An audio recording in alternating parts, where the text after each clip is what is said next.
Welcome to the Slop Temple. We pray this video helps. In this video, I will explain how to make fish kalia.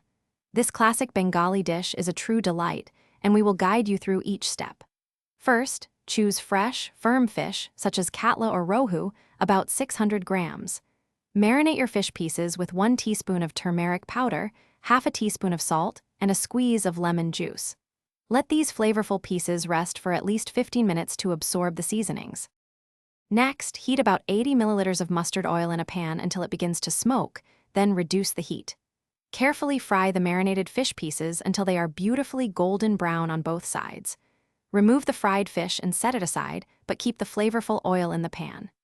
In the same oil, add whole spices: 2 bay leaves, 1 cinnamon stick, 3 green cardamoms, and 3 cloves, letting them sizzle for a few seconds.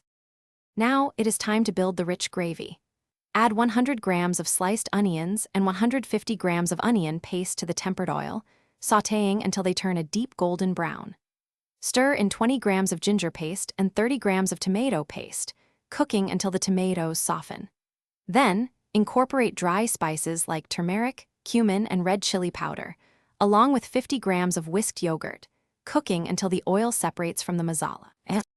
Finally, let us bring it all together. Gently place the fried fish pieces back into the simmering gravy. Pour in about 500 milliliters of hot water, ensuring the fish is well coated. Cover and let it simmer for approximately 10 minutes, allowing the fish to absorb all the wonderful flavors. Before serving, garnish your delicious fish kalia with fresh coriander leaves and a drizzle of 1/2 teaspoon of ghee. Enjoy this rich, aromatic dish with steamed rice. Thanks for watching. Consider subscribing if we helped you.